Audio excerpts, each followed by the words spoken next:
Okay, we're live. Hi, this is William Ramsey. Welcome to William Ramsey Investigates. On the show today, I have a special guest. His name is Andrew Z. Adkins III, and he, with his father, A.Z. Adkins Jr., I believe. Are you junior or are you the third? I'm the third. You are the third, so I had it right.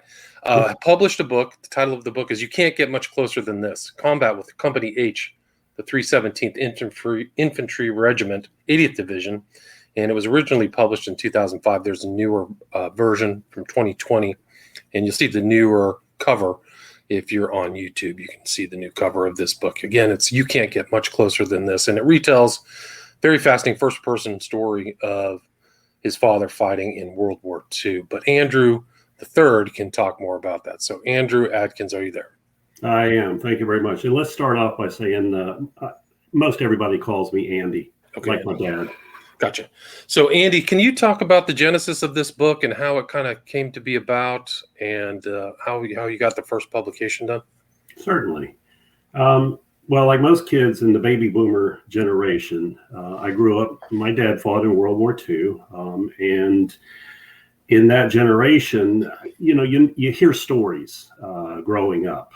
Most of them are humorous. Very rarely do you talk about the bad stuff, so to speak. And so I grew up with a lot of those, and other classmates of mine whose fathers also fought in World War II. It was just that generation. For Christmas in 1984, my father gave my sister and I a 3-ring binder, and it was titled A World War II Diary. I had no clue what he had done, and this was the first time I didn't even know he had been keeping a diary or a journal. And my mother told me later on that he'd been working on off and on, and like most veterans who try to record some of their memoirs or memories, that some days you can write things down, other days you just have to get away from it. But in 84, he gave my sister and I this 200-page double-spaced 3-ring binder. And of course I read it, as did my sister. And I read it several times, and my eyes were opened. And that really retold his story of World War II, right? It did, first person, and it was a diary, day to day. And it really, you see something like that. In the 90s they called it a paradigm shift. I don't know what they call it now, but you have a much better awareness of who your father is and what he did during the war, and a better understanding of who I am because of what he and my mom, to an extent. Now, they didn't meet until after the war. My dad was a bachelor, going in and coming out, and finished when the war was over. He came back to Florida and went to law school. His father was a lawyer and a judge, and actually a Florida state senator. Unfortunately, my grandfather passed away before I was even born, so I never got a chance to meet or talk with him. But my dad was very much part of our lives. So he gave us this diary, and I read it and just kind of put it down because, life got busy. I have 2 kids of my own, had a career, et cetera, et cetera. Well, my dad passed away in 1989. He was 3 days short of 3 days short of turning 69. So we lost my dad, and my mom was still around. And a few years later, I'm a computer guy, a technology guy. So I took his diary and scanned it, digitized it, and converted it into, back then it was WordPerfect. And I said, there's really something here, and I really want to leave something to my kids so that they would know who their grandfather was. And I worked on this off and on, nights and weekends for several years, and finally got to the point I said, there's something here. But there was some things missing. Obviously, there was some terminology used in World War II that we kind of all hear about, but I didn't really know what some of the terms were. So I did a little more research, added stuff in here and there. My dad attended the Citadel up in Charleston, South Carolina. I actually made a trip up there and met with the archivist, and she provided me a lot of materials because my dad was in the Citadel when Pearl Harbor was attacked. Right. December 7th, 1941. 1941, yeah. So he still had another couple of years to finish. And he had told me, my father had said, after when Pearl Harbor attacked, most of the cadets were ready to join. And a few of them did. But his father basically said, this war is going to be around for a while.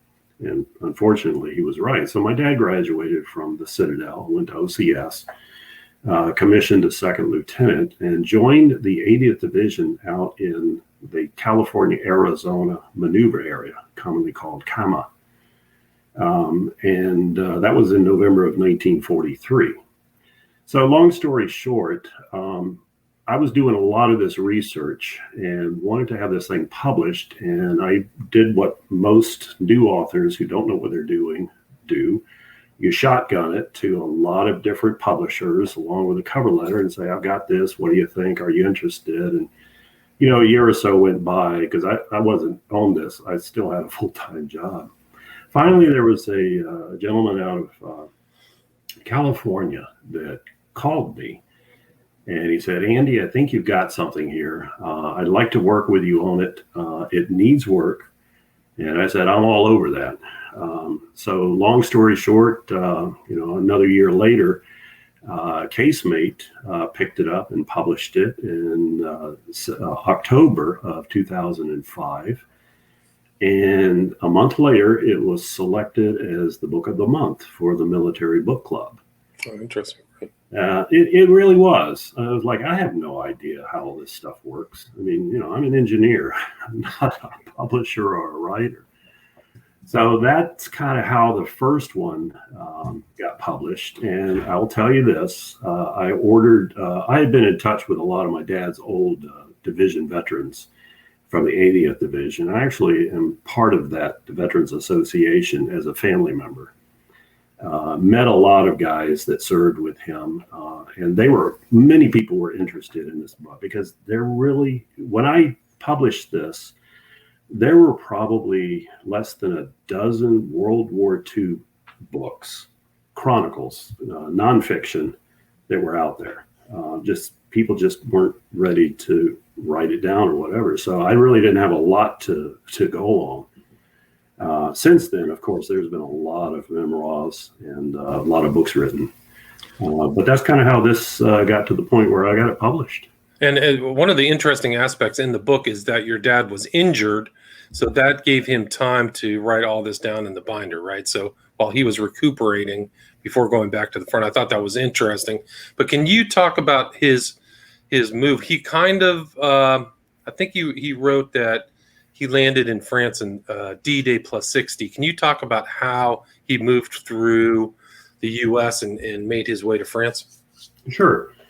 And by the way, when my dad gave me the diary actually starts in mid-August of when they were just about through Argentan and ready to, early part of September, ready to cross the Moselle River. One of the editors told me that's a good start. However, how did he get to that point? How did he become a soldier? So the first two chapters are sort of what I filled in based on what their requirements are and what I picked up at the Citadel in the archives. So my dad graduated from the Citadel in 43, joined the 80th out in the California-Arizona maneuver area in the desert, and a lot of training out there because we were still fighting the war in the deserts of North Africa, and that's where the 80th may have gone. And so they did a lot of training there with other divisions and so forth. But when that was done, then they basically hopped on a train, ended up in Fort Dix, New Jersey, and were preparing to embark on ship overseas, which they did in July, I think July 4th, 1944, aboard aboard the Queen Mary. And they sailed over it. It said it took about a week. and he he talks about standing hours in the chow line because they were sending a lot more than just cruise passengers over. They were sending, tens of thousands of troops over. So I think he said there were 27,000 people on it on the ship over. Yeah, yeah. Yeah, and you probably don't. There's not a lot. I mean, there's a few books out there that talk about the trip over and show some of the scenes, but most of the pictures that we see these days are when the Liberty ships came back, and you see the decks just covered. I mean, you can't even see the deck. You could just only see lots of people, lots of heads. But it was very similar to that, just tons of people. So they ended up in July in Firth of Clyde, Scotland, which is where they first landed. Ended up getting down to South, and they trained in England for probably a month, just getting organized, getting, just the whole logistics of this. Now, keep in mind that, D-Day was June 6th. So that they didn't even start the trip over until after D-Day started. So, they're hearing pieces, they're reading the newspaper of what's going on over there. And the anticipation of joining in that battle. I mean, I think a lot of people were like, we've been training for 2 years. We're ready to go. We're ready to help our other soldiers. So they ended up taking a small boat, an LST, over from Southampton, England, landed on Utah Beach. The 80th Division landed anywhere between August 3rd and August 8th, I think. And there's an initial team that goes over and sets things up for logistics, and then they ship the troops over in regiments. And I think my dad landed on August the 6th in 1944. And you basically march, or you truck to a certain organization area where you get everybody together. And that takes a few days, and then the next thing is you have orders to either attack or march, and that's kind of how it all started.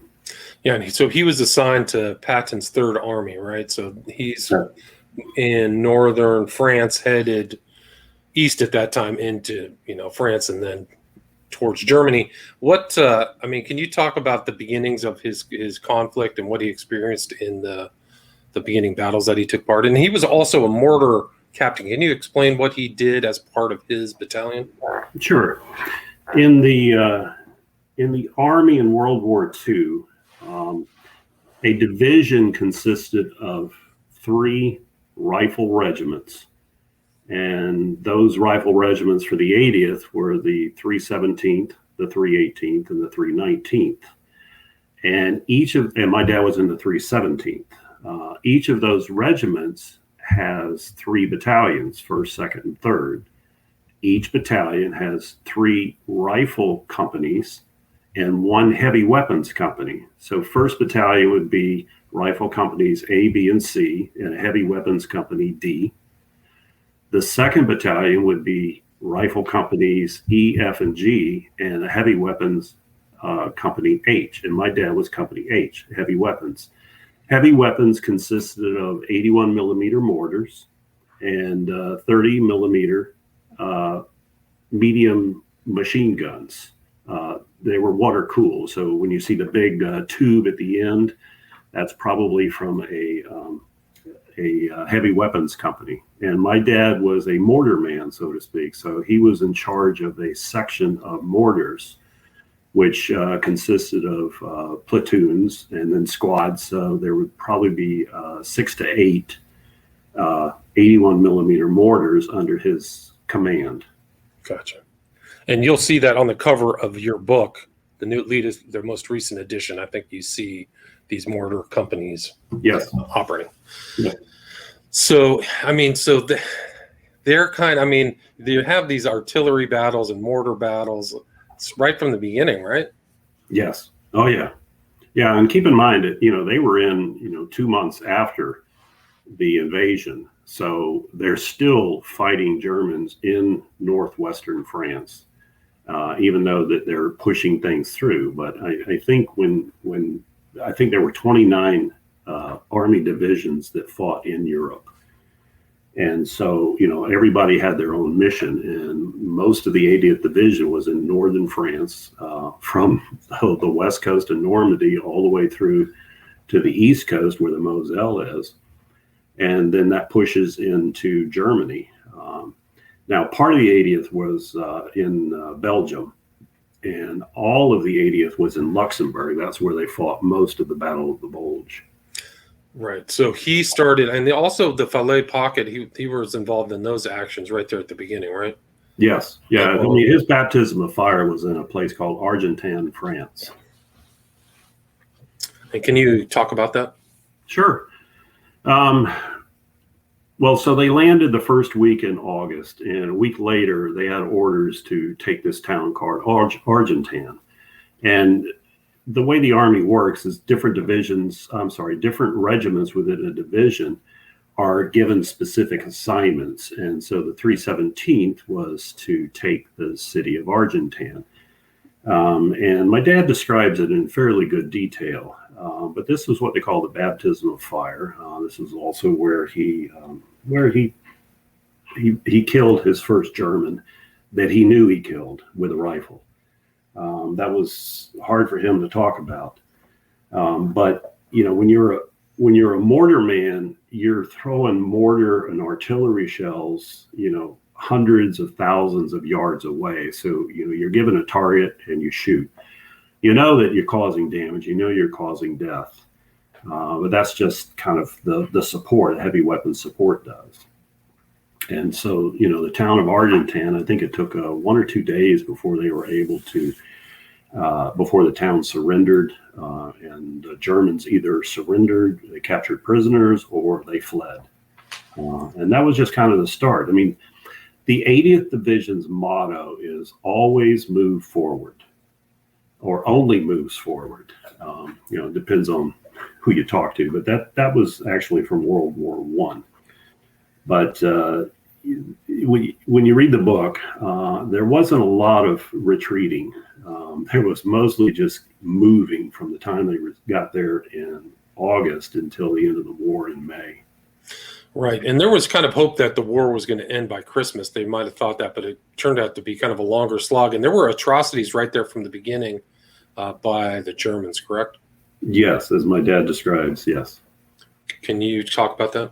The only things that I know about are what I've read, not only in the book, but also in other places. I mean, war is war. And there are atrocities just no matter where you are or what you're part of. The Germans, they killed because they were invading. They were taking over Europe. This was one of the reasons why the United States entered the war, at least in Europe. So, they were trying to keep the Germans from, taking over Europe. And, they were our allies. So, we were fighting alongside them. Right. And then, so there were also troubles, like they kind of, during the march towards Germany, they encountered a lot of SS troops and had trouble with them specifically, correct? As my dad described, yes. Can you talk about that? It's been a while since I've read those passages, but from what I remember, my dad describes, the SS troops as being, they basically were not nice people. They were fanatics about, Nazism, and that they were, trying to instill their beliefs. And so there were a lot of times when they were, killing people and in some cases murdering them for whatever reasons. I mean, I wasn't there, so I can't really describe other than what's in the book. Right. And like he talks about, like all the infantrymen know they're going to be hit. Can you talk about the losses that he saw and some of the people he fought with? Like they're just constantly, it was really kind of a meat grinder, right? Yeah, I mean, that's what war does. There were a lot of injuries. And to this day, I still do a lot of research for people. I built and maintained the 80th Division Veterans Association website, and there's hundreds of thousands of documents and images and things on there, and people still contact me looking for information about their fathers. So I go through a lot of the morning reports, and one of the things that really gets to me sometimes is that someone will ask about their father or their grandfather, and say, can you help me understand what he went through? And I'll look through, and I think what bothers me the most is I see somebody coming in as a replacement, and 2 weeks later they're killed in action. It's just devastating, because of the fighting, the lack of experience, the attacks, all of those types of things. So yeah, I mean, there's a lot of mayhem. I mean, that's what war is. Yeah, and I think he wrote that only 2 of the original 37 line officers were left after they attacked Civray in France, I think, something like that. So constantly, people are dropping, including him. So he ends up getting shot. Can you talk about how his medical evac? Sure. That one I'm fairly familiar with. I just actually wrote about that in last week's blog. But he was in Civry, France, which is still it was just across the Moselle River. And Civry is located between 2 large mountains, St. Genevieve and Mount St. Jean. And Mount Tulin and Mount St. Jean. And so that's where a lot of the German artillery was. Now, my dad being an officer in a mortar platoon, a lot of times what he did was he would act as a forward observer. So he would be somewhere ahead trying to direct. He's closer to the front lines, trying to direct his mortars for certain targets. And when they were in Civry, he describes that he was in the second floor of an abandoned German house that had already been battered by artillery. Ours or theirs, I don't know. But he was setting up a line of sight and giving instructions for his mortars, and they had only fired off a couple of shots. And the next thing he knows, he was unconscious. And from what he describes is that a German 155 artillery shell had hit the house he was in, and the roof caved in and trapped him. The beam was on his leg. Next thing he knows is one of his good friends, another lieutenant named Saul Caddison, which his nickname was Cad, was in there just trying to wake him up, throw water on him, slap him around, and eventually just helped him get out from underneath that timber. And my dad's long story was that his cartilage was shattered. He could still hobble, but very slowly. So he was able to evacuate. This was in the middle of the town of Civry. And he was able to get back to his unit, which, by the way, was uphill, as he describes, uphill 2 miles from the town. And he had to hobble through a minefield. And he had actually gone down through the minefield to deliver supplies to his buddy Cad and to another unit, Company G. So he knew his way through the minefield, but going down was one thing because he had both legs. Going back up, he needed help from his sergeant. So they hobbled back through and got him back to his unit. And from there, he went to battalion aid, and he had a talk with his men, as he describes. He says, "I probably won't see you for a while. Take care." And he describes it as just being very hard, because you grow close to someone in battle. Like the book says, you can't get much closer than this. So from there, he was evacuated to Paris and then ended up in a hospital in England for surgery and recuperation. Was there about 2 months, and he ended up coming back to his unit December 14th, like 2 days before the Battle of the Bulge began. Right. And can you talk about that battle and his involvement in that? Yep. So they were in a place in northern France when they got the word that the Battle of the Bulge began. And actually, my wife's father, his name was Dr. Rufus K. Broadway. He was in the 82nd Airborne, and he was aide de camp to General Gavin. And he received the first phone call from the front lines in Luxembourg saying, "We're being overrun." But that's a whole different story. But that was, there's a lot of connections here. So once the 80th Division received their orders, they basically traveled 150 miles, I think, in 24 hours straight, only stopping for gas, and open six-wheelers, troop carriers. So there wasn't any cover. It was just freezing cold all the way up. So they made it, and their mission was to protect what they call Radio Luxembourg in the city of Luxembourg.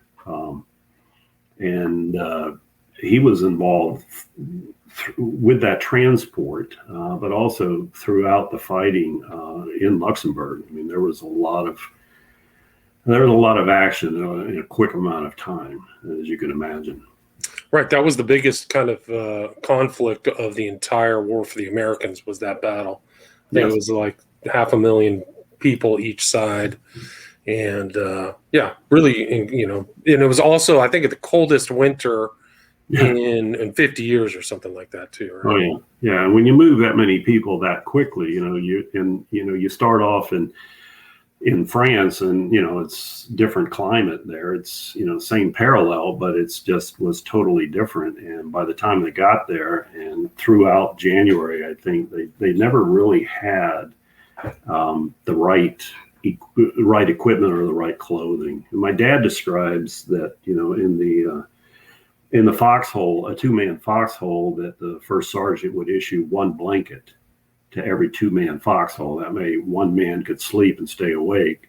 And one man would sleep and stay warm. The other would, stay awake, and they'd swap off every hour or two. But it was just that cold, and they just didn't have the right type of clothing. Right. And they did trench foot, all kinds of problems with that. And I think Patton said you got to hold to the last man. So, so that was a very fascinating part of the book. And then, so after that, I mean, it was basically kind of the movement into Germany, right? It was. The whole thing about the spearhead, von Rundstedt's moving into Luxembourg to try to break the supply lines, and then the Third Army primarily, along with, I think, British troops, Canadian troops, kind of pushed them back. And once they broke that, it seemed to be that, the German army spirit, at least as my dad describes, and from other veterans and other books I've read, is that, they were tired as we were, but we were pushing them back. So it was almost, once we got through the Battle of the Bulge, there were rivers to cross, there was still weather to deal with, but we were moving faster and pushing the Germans back farther and faster than we had when we first got there.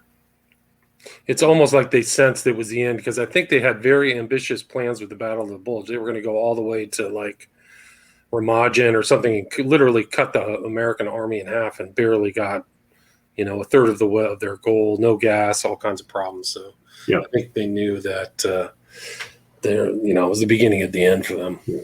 Well, I mean, the official battle is called the Battle of the Ardennes, because it was in the Ardennes forest in Luxembourg. But because of this bulge, and you've seen maps, where it's just like this big bubble coming up, and how fast that expands because they broke the lines of the Allies.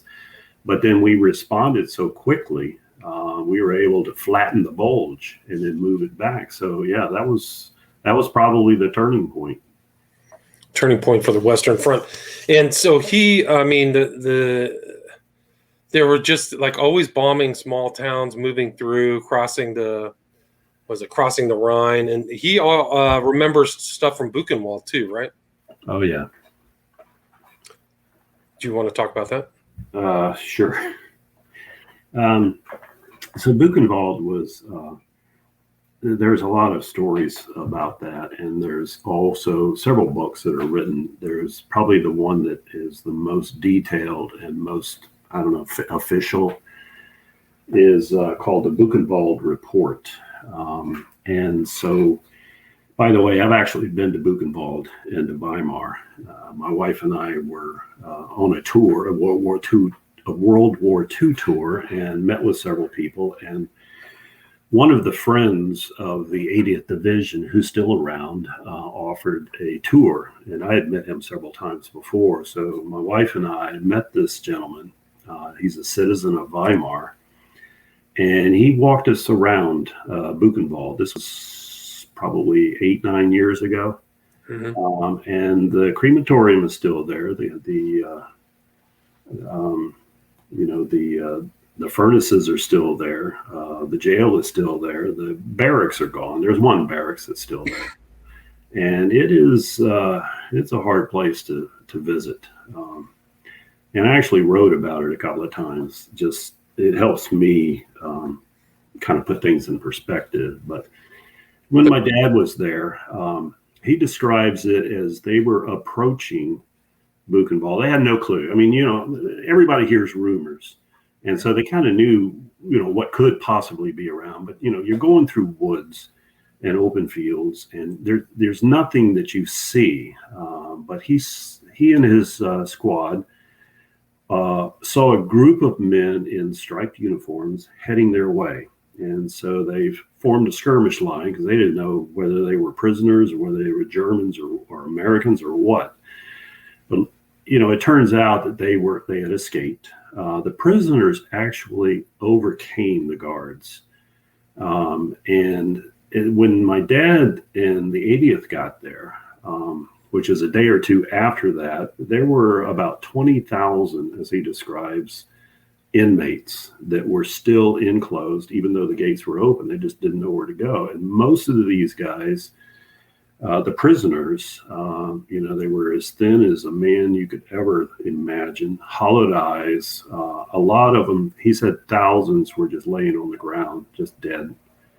But they were able to provide them, as I wrote, it's like, we called the company called battalion called regiment, and within a few hours there were trucks and trucks of supplies, medical personnel. And just, walking around and seeing and what you can't pick up off a TV is, the smells and the sense of this abandonment. And so he describes it as just horrific. And, I would imagine that in his mind is like, how can another human being do this to another?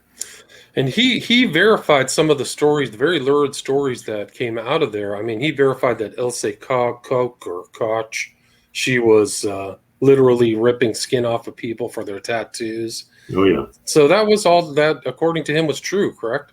Oh, yeah. Yeah, that's also in the Buchenwald report. So, yeah, he saw some of the lampshades. That was one example of what she did with the tattoos. Right, like he visited the SS officer quarters and saw all that stuff. So that's really true. I mean, it's just a nightmare. Yeah. It's a nightmare story. So where's the best place that people can find? Is there anything you'd like to add or anything I missed before we wrap up the interview?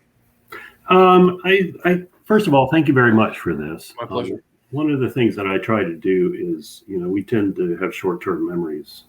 And so I'm involved in a lot of veterans groups. And being a Navy veteran myself, and I'm the Vietnam War era type veteran, is that, I still try to work with World War II veterans and their families, but now I'm starting to work more towards with Vietnam veterans and some of their families. And that's what I continue to write about. But yes, thank you for helping keep these memories alive through the podcast, through your interviews. The book is available. I've got several books that are all on Amazon.com. This one was published by Casemate Publishers. It's also available through them and through, I think, several other bookstores. But yeah. Where is your additional writing when you're posting? Are you posting to a blog or a personal webpage? I have both. I have my website is Adkins, Adkins, III. That's for the third. Adkins, III. .com. And I also write a weekly blog called A Veteran's Journey.